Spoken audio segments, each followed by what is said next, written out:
దాడిలో సిఆర్పీఎఫ్ కు చెందిన 40 మంది సైనికులు అమరులయ్యారు. తులతో సహవాసము చేసే వీర జవానుల దేశమిది, ఫిరంగుల గర్జన నెత్తుటి మరకకు అదరని బెదరని ధైర్యమిది.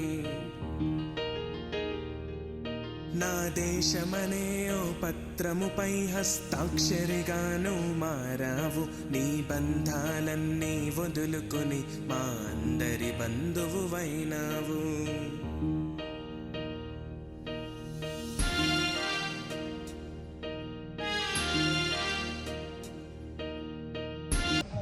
Welcome back to HM blogs. ఇవాళ వచ్చేసరికి మనం యూనివర్సిటీస్కి ఏమేమి డాక్యుమెంట్స్ కావాలనేది ఇప్పుడు చూద్దాము. ఫస్ట్ వచ్చేసరికి అప్లికేషన్ ఫీజ్, అంటే కొన్ని యూనివర్సిటీస్ $60 to $65 అడుగుతాయి, కొన్ని కాలేజెస్ ఫ్రీగా అప్లై చేసుకోవచ్చు. నేను వచ్చేసరికి అల్వామా చేశాను కాబట్టి అలాంటి వాటికి $65 ఉన్నాయి. SLU సెయింట్ లూయిస్ ఉంది, అది ఫ్రీగా అప్లై చేశాను. వీటికి కావాల్సిన డాక్యుమెంట్స్ ఫస్ట్ మీ రెజ్యూమ్లో మీరు ఏమేమి ప్రాజెక్ట్స్ చేశారు ఎక్సెట్రా అలాంటివి రెజ్యూమ్లో పెట్టుకోండి. సెకండ్ వచ్చేసరికి SOP, స్టేట్మెంట్ ఆఫ్ పర్పస్. ఇది వచ్చేసరికి మీరు ప్లాగరిజం లేకుండా ప్రిపేర్ చేసుకోవాలి. ప్లాగరిజం పడితే మ్యాక్సిమం వాళ్ళు రిజెక్ట్ చేసే ఛాన్సెస్ ఉంటాయి. ఒకవేళ మీకు ఏమైనా డౌట్ ఉంటే మీ కన్సల్టెన్సీ కానీ మీ ఫ్రెండ్స్ హెల్ప్ కానీ తీసుకొని వాటిని క్లియర్ చేసుకోండి. థర్డ్ వచ్చేసరికి 3 LORs, మ్యాక్సిమం అది PhD డాక్టరేట్ ఉన్న వాళ్ళది ఉండేటట్టు చూసుకోండి. ఒకవేళ మీ కాలేజెస్లో PhD చేసిన వాళ్ళు, డాక్టరేట్ చేసిన వాళ్ళు లేకపోతే ఒక PhD చేసిన వాళ్ళు మీ HODs ఉంటారు కదా, వాళ్ళది తీసుకోండి. నెక్స్ట్ వచ్చేసరికి గైస్, మీరు అన్నిటికంటే ముందైతే పాస్పోర్ట్కి అప్లై చేసుకోండి. పాస్పోర్ట్ ఫ్రంట్ అండ్ బ్యాక్ అడుగుతారు ఖచ్చితంగా, మ్యాండేట్. పాస్పోర్ట్ అప్లై చేసుకొని దాన్ని తెప్పించుకోండి.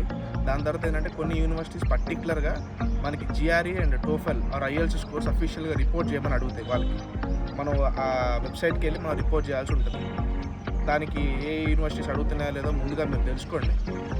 LOR సంగతికి వచ్చరికి కొన్ని యూనివర్సిటీస్ ఏంటంటే మనం సబ్మిట్ చేస్తే సరిపోద్ది అనమాట, మనం PDF లాగా వాళ్ళకి సెండ్ చేస్తే సరిపోద్ది. కొన్ని పర్టికులర్ కాలేజెస్ మాత్రం LORస్ని లెక్చరర్స్ నుంచి కావాలని అడిగింది.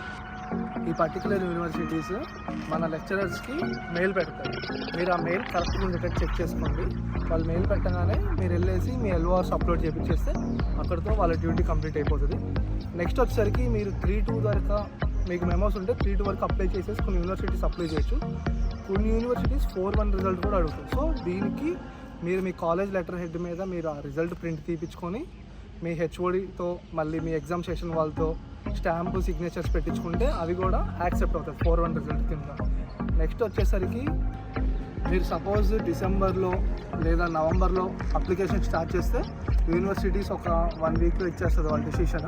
ఒకవేళ మీకు ఏమన్నా ప్రాబ్లం అయ్యి లేట్ అయ్యి ఒక జనవరి తర్వాత అప్లై చేస్తే కొంచెం ఒక 35 days దాకా మ్యాక్సిమం టైం పడుతుంది. సో మీరు ఏదైనా ఎంత పాసిబుల్ అయితే అంత తొందరగా అప్లికేషన్ చేయడం స్టార్ట్ చేయండి. ఇప్పుడు మనకి బానిఫైడ్ అండ్ ట్రాన్స్క్రిప్ట్స్ కూడా కావాలి. ట్రాన్స్క్రిప్ట్స్ అంటే ఏం లేదు, మనకి 3-2 వరకు వచ్చిన మన మార్క్స్ మెమో అనమాట. మా కాలేజీలో వచ్చేసరికి హెల్ప్ డెస్క్ దగ్గరికి వెళ్తే వాళ్ళని అడిగితే చెప్పారనమాట, ఒక చిన్న ఫామ్ ఇచ్చి దాన్ని ఫిల్ చేయమని చెప్పారు. ఒక్కొక్క సర్టిఫికేట్ $100 చొప్పున మనకి ఎన్ని సర్టిఫికేట్స్ కావాలో మనం అన్ని 100s అయితే వాళ్ళకి కట్టాల్సి ఉంటుంది. మనకి వాళ్ళు 1 dayలో ప్రాసెస్ చేసి మన ట్రాన్స్క్రిప్ట్ అయితే ఇచ్చేస్తారు. బానిఫైడ్ కూడా అంతే, 24 hours నాకు బానిఫైడ్ వచ్చింది. ఇది VNR విజ్ఞాన జ్యోతిలో ఇలా ఉంటుంది అనమాట. ఒకవేళ సపరేట్ మీరు ఒకవేళ KL యూనివర్సిటీ కానీ ఏదైనా యూనివర్సిటీలో చదువుతుంటే ఎలా ఉంటుంది ప్రాసెస్ అనేది హేమని చెప్తారు. ఎందుకంటే వాడు KLU విజయవాడలో చదువుతున్నాడు కాబట్టి ఆ ప్రాసెస్ మీరు వాడి ద్వారానే విని తెలుసుకోండి. మా KL యూనివర్సిటీలో వచ్చేసరికి నాకు 3-2 వరకు నాకు థర్డ్ ఇయర్లో ఇచ్చేశారు. నాకు సపరేట్గా సెమ్ వైజ్గా ఏమీ మెమోస్ ఇవ్వలేదు. 3 years మెమోస్ కలిపి ఒకేసారి నాకు ఇచ్చారు. 4th yearకి వచ్చేసరికి నాకు 4-1 రిజల్ట్ వచ్చింది, కానీ నాకు ఇంతవరకు మెమో ఇవ్వలేదు. సో ఏం చేయాలి అని ఫర్దర్గా నేను కన్సల్టెన్సీని కాంటాక్ట్ అవుతే మీ కాలేజ్ లెటర్ హెడ్ మీద రిజల్ట్ ప్రింట్ తీసుకొని మీ HOD దగ్గర సిగ్నేచర్ తీసుకొని HOD stamp, next examination stamp, కుదిరితే ప్రిన్సిపాల్ ఆఫీస్ స్టాంప్. ఎందుకంటే నాకు సపరేట్ యూనివర్సిటీ కాబట్టి నాకు ఇలాంటి ప్రాసెస్ ఉంది. LORs అనేది మీరు ఎలాంటి పేపర్ మీద పెడితే అలాంటి పేపర్ మీద తీయకూడదు. కాలేజ్కి సపరేట్ లెటర్ హెడ్ అన్న ఒకటి మెన్షన్ చేస్తారు, దాని మీద మీ కాలేజ్ డీటెయిల్స్ ఉంటాయి, అదైతేనే వ్యాలిడ్ అవుతుంది. మాకు వచ్చేసరికి మేము బానిఫైడ్ అప్లై చేయడానికి ఫస్ట్ లెటర్ రాసుకొని HOD దగ్గర పర్మిషన్ తెచ్చుకోవాలి. దాని తర్వాత కింది ఆఫీస్కి వచ్చేసి ప్రిన్సిపల్ ఆఫీస్లో మనం సబ్మిట్ చేస్తే, ఇవాళ ఈవినింగ్ సబ్మిట్ చేస్తే రేపు ఆఫ్టర్నూన్ కల్లా మనకి ఆ బానిఫైడ్ అనేది ఇచ్చేస్తాడు. అది అనేది సంథింగ్ 6 months వరకే వ్యాలిడిటీ ఉంటుంది. ఏ బానిఫైడ్ అయినా మీరు పాస్పోర్ట్ అప్లై చేయాలనుకున్నా, మీరు ఫస్ట్ ఇయర్లో ఉన్నా, సెకండ్ ఇయర్లో ఉన్నా, థర్డ్ ఇయర్లో ఉన్నా మీకు బానిఫైడ్ అనేది ఇస్తారు. అది మేము అప్లై చేసినప్పుడు 6 months వరకు వ్యాలిడిటీ. ఒకవేళ మీరు లేట్ చేస్తే దానికి మళ్ళీ అప్లై చేసుకొని మీరు అనేది అది తెచ్చుకోవాలి. ప్లస్ మీకు 10th ఇంటర్ మెమో మీద కూడా మీ కాలేజ్ స్టాంప్, ప్రిన్సిపల్ సిగ్నేచర్ ఉండాలి. ఇది మ్యాండేటరీ. సో మనం కాలేజ్కి అప్లై చేసుకునేటప్పుడు మన మెమోస్తో పాటు మన 10th అండ్ ఇంటర్ సర్టిఫికేట్స్ కూడా వాళ్ళకి సబ్మిట్ చేయాలి.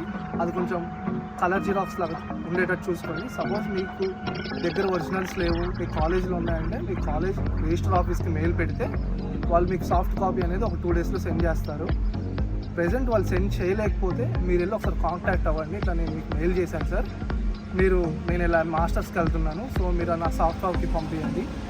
సాఫ్ట్ కాపీని మీరు ఏదైతే మీ హెచ్ఓడి దగ్గర నుంచి లెటర్ తీసుకొస్తారో దానికి అటాచ్ చేయండి. దాన్ని తీసుకెళ్ళి ప్రిన్సిపల్ ఆఫీస్లో సబ్మిట్ చేస్తే మీ బానిఫైడ్ మీద, మీ ఈ 10th మెమో, ఇంటర్ మెమో మీద వాళ్ళు స్టాంప్ వేసి సిగ్నేచర్ పెడతారు. ఈ బానిఫైడ్ అనేది ఏంటిదంటే మీరు వాళ్ళ కాలేజీలో చదువుతున్నారు అన్న ఒక సర్టిఫికేట్ లాగా యూజ్ అవుతుంది. ఇది మీరు మిస్ చేసుకోవాకండి. మీరు as soon as possible apply చేస్తే అంత ఫాస్ట్గా మీ డెసిషన్స్ అనేది వస్తాయి. కొన్ని యూనివర్సిటీస్ మాత్రం ఆఫ్టర్ మార్చ్ అనేది వాళ్ళ అప్లికేషన్లలో మెన్షన్ చేస్తుంది. మీరు యూనివర్సిటీస్ అప్లై చేసేటప్పుడు కొంచెం జాగ్రత్తగా చూసుకొని అప్లై చేయండి. ఇక్కడితో ఈ వీడియో క్లోజ్ చేస్తున్నాము. నెక్స్ట్ వీడియోస్లో మేము ఏ యూనివర్సిటీస్కి అప్లై చేస్తామనేది మళ్ళీ అప్పుడు ఒకసారి చెక్ చేసుకోండి. మీరు దాంట్లో ఏమైనా యూనివర్సిటీస్ అప్లై చేస్తే కింద కామెంట్ చేయండి.